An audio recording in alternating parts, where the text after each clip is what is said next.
What you doing, other nerds? I'm the AC, and the second episode of the fifth season of Magicians is out, The Wrath of the Tombies, and man, I love this episode. So, let's talk about it some. First, let's start with my least favorite pair of the episode, Alice and Julia. So, it starts off with Alice trying to make a Q golem, and it turns into a child of Q, and it made me think at first. I was like, is this his shade? No, because it only has his memories as a child, where his shade should have all his memories of his life, even if it came from an underground. But, it showed whenever they went to go get Julia's shade way back when, that apparently shades are children. And then you also have Julia, who's at first talking to Dean Fogg, and he's condescending, yeah, but he's like, if you would have came here, you would have known about circumstances. Julia's like, even as a hedge witch, I knew about circumstances. And then she goes and reads the books and thinks she's an expert.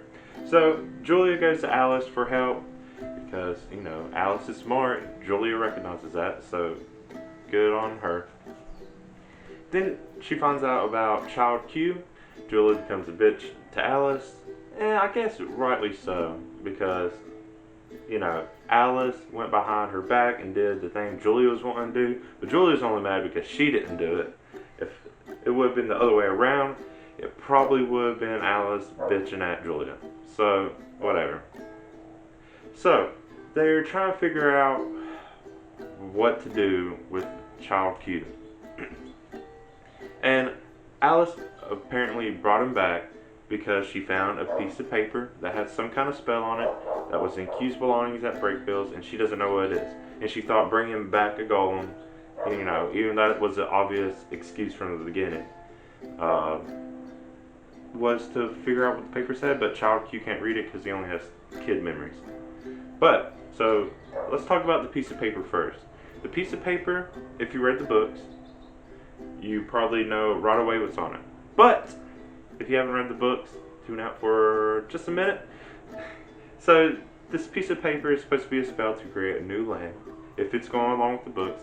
And this is just proving that this season is more based on the third book, which I'm excited for, because that was probably one of my favorite books. Of the three, it was probably my favorite book. And so you can tell exactly, because it still has the plants on it, still has how it was described. What I'm wondering though is, how did Q get a hold of this? It never shows him, but in the books he gets it right after he's been expelled, rejected from Fillory, and he just happens to grab it as it's flowing out of the air in the Netherlands. So, but that doesn't really ever happen to him in the show. The library isn't really the same as it is in the books. So, maybe we'll get some backstory on that. Penny 23 was never in the library. Alice will probably end up going to the library and spending more time there just to figure out this spell.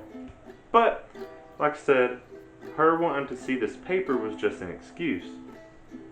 We knew she was bringing Quentin back because of grief. She says that she can't sleep, and it's just torture to her, pretty much. And it turns out she just wanted to say goodbye. Even though she was one of the last people to see him anyways, but still, she finally got, Q to take her back to accept her apology, and then she loses him right away. But yeah, it was a nice, sweet moment. You didn't really see too much of Julia either. Alice eventually does help her, sends her to someone else. Or she was just wanting to get rid of her, because I don't blame her. And that was pretty much it for the Alice and Julia. It doesn't really seem like much happened, but there was some emotional stuff on Alice's side. Next we go to Katie, and what she's trying to do. She is at a bar. She doesn't drink anymore. She's sober. No drugs, no alcohol. Pete tries to pull a move. Katie rejects him, of course. He goes off with some woman. Then Katie finds another man, I guess they hit it off. You don't really know how, but they end up sleeping together. And you kind of just figure maybe Katie has a case of yellow fever. Dang, I couldn't get the joke out because it's bad joke. But what this does show is Katie is moving on. But then Katie wakes up with no memories of kind of what happened before, even days before. And then the other guy she met, his name was Eugene. He also didn't. So they meet back up at the bar, realize they don't remember a lot of stuff. Then they go to Penny, and Penny sets up this memory VR thing for him, which he says isn't, but it pretty much is. They find out Eugene is a sleeper agent. Apparently looking at a car with a hat on it turns him into a memory wiper, apparently. I guess that's all he planned on doing. But Katie repelled it, ended up knocking them both out. But he didn't remember either. So his whole thing is weird. He purposely erases his own memory, so he doesn't remember the things he does. And eventually he commits suicide magically so that Penny can't read his mind. It's all cool and stuff. But it makes you think, whenever it shows him going in a sleeper agent mode, his eyes turn staticky. And it reminds me of the staticky signal kind of thing Penny heard in that one chick's head. So it's making me wonder if these two things are going to be connected. Because Katie is still looking for a way to remove the mark, get rid of that, help all the hedge witches. And then somebody is just messing with them, trying to prevent them from doing that. They somehow moved an entire building. They're sending people to erase memories. Maybe that one woman is a big part of it that they see Pete go off with, because Pete also loses his memory. Maybe she's just another sleeper agent. Who knows? There's not really much clues that I've caught that leads to what this could be, but it is an interesting story just to see. The other thing I really liked about this situation is it makes Katie and Penny, 23, interact a whole lot more, because Penny is talking and kind of helping Katie, trying to make Katie feel better. And Katie still remembers how Penny 40 was, so she's like, okay. I was getting a little giddy about this, because then Penny helps her again, and it's great. Because I still have a theory, Katie and Penny 23 are going to end up together, because of little things that have been said. And if Penny's and Katie's missions or storylines end up connecting together, that means they're going to have to be together a whole lot more. Whereas Julia was not interacting with Penny at all in this. She pretty much hasn't interacted with him at all since he started doing his stuff with Breakbills. Plus, Julia and Penny just don't fit. I don't like them together. But I'm hoping Penny and Katie get back together. So that's enough of the giddiness. That's enough of what Katie's up to. Let's get to the bigger and even more emotional part of this episode, which is Elliot and Margot. So, Elliot starts off by seeing a hung ghost of Finn, who, one, doesn't seem to have a lot of faith in Elliot. She, admits he was possessed by a monster, but she pretty much thought everyone else besides Elliot would come to her rescue. But they also say in a Josh flashback that they knew magic came back, that they knew they probably saved Elliot or something happened. And so she could still have faith in him. I don't know. She said she figured he was just off drinking, which that isn't fair. Once he became King of Filler, he got a lot better about that. And I don't know. It seemed more like it was just talking about what he's going to be doing now. And she was actually right, because that is what he did, because he lost Q. But she's telling him to help her. So he does. Whew, this part.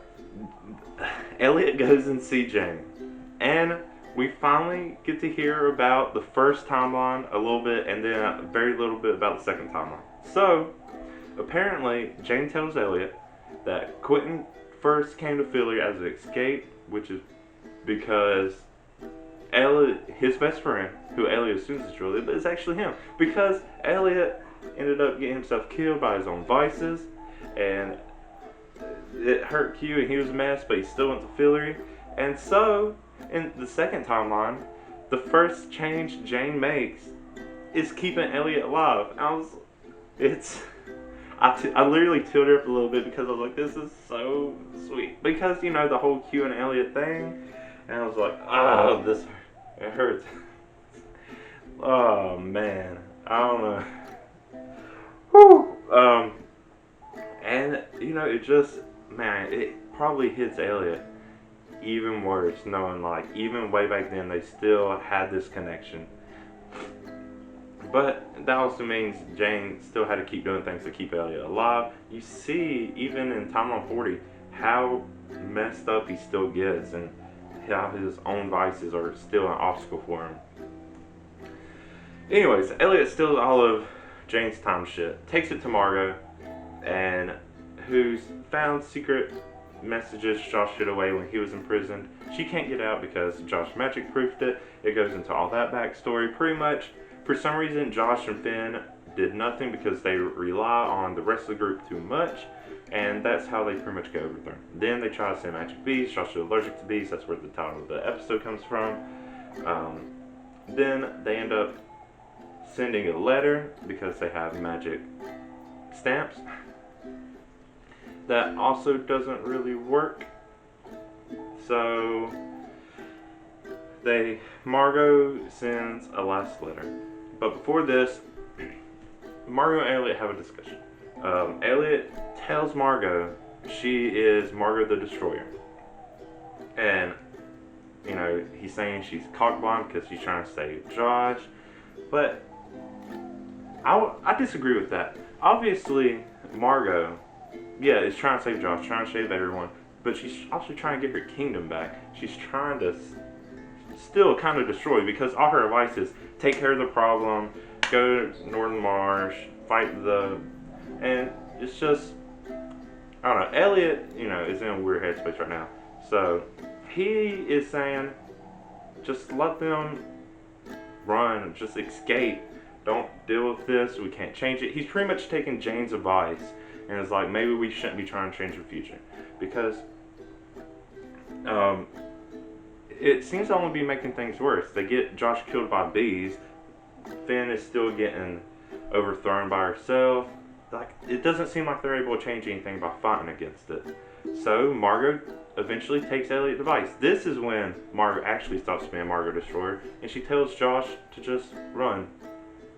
And he does. He goes to the Clock Dwarf. He sends himself 300 in the future along with Finn, Tick, Raph, and his bowling league. They pretty much bring the named characters that we already know. I didn't hear anything about Abigail, and I didn't see Abigail, so it's kind of, I wonder where she's at. It's a sloth. Maybe she's somewhere else. Maybe they lived 300 years magically, and she's somewhere anyways. I don't know. Random thought. But yeah, she took Elliot's advice. She stopped being Destroyer. She accepted defeat for that 300 years, and now they're going to start anew. And it was a nice way to bring over these characters without forcing them to go back. I thought they would just magically went back anyways, because that's not happened. They just brought everyone up 300 years in the future. And honestly, 300 years in the future filler isn't that much different. It's not like there's that much technical advances. The fashions may be a little different. But yeah, there was one more thing though. Elliot also used one of the stamps to have a letter that he wants to send to Q. And the episode ends with him about to put it in the mailbox to send. He's hesitant because he still wants to save Q, but he's actually just like taking Jane's advice even more. He's seeing that maybe she's right. But then the whole thing with Margot, it's not like what she did really proved or disproved anything. She just brought everyone in the future. He can't really do that with Q because that would ruin everything. And it's like, okay, why don't you save Q? Why don't you just tell him, like what everyone's frustrated at, just tell him to throw it in the seam and get out real quick. But then that would leave Everett to still have all that power, and that would lead to a whole nother disaster probably. But then you see in the preview for the next episode right after, he's not sending it. You see? But anyways, that's for next episode stuff. It's just the preview kind of spoiled if he was going to send it or not. It was weird. Anyways, but what did you think? I said a whole lot of stuff, talked about a whole lot of my thoughts, but what are your thoughts? Did you like what I said about this episode? Did you like this episode? I loved it. I really did. It was a great beginning for this season because this is only episode 2. There's still a whole lot more to come. But yeah, if you like what I said, like this video. You want to see me talk more about the magicians, because I, of course, will be. Subscribe to my channel and just wait, because they're coming. Watch the magicians. Watch me. Let's talk. Let's debate. It is awesome. But until then, thank you for watching. I'm the AC. Bye.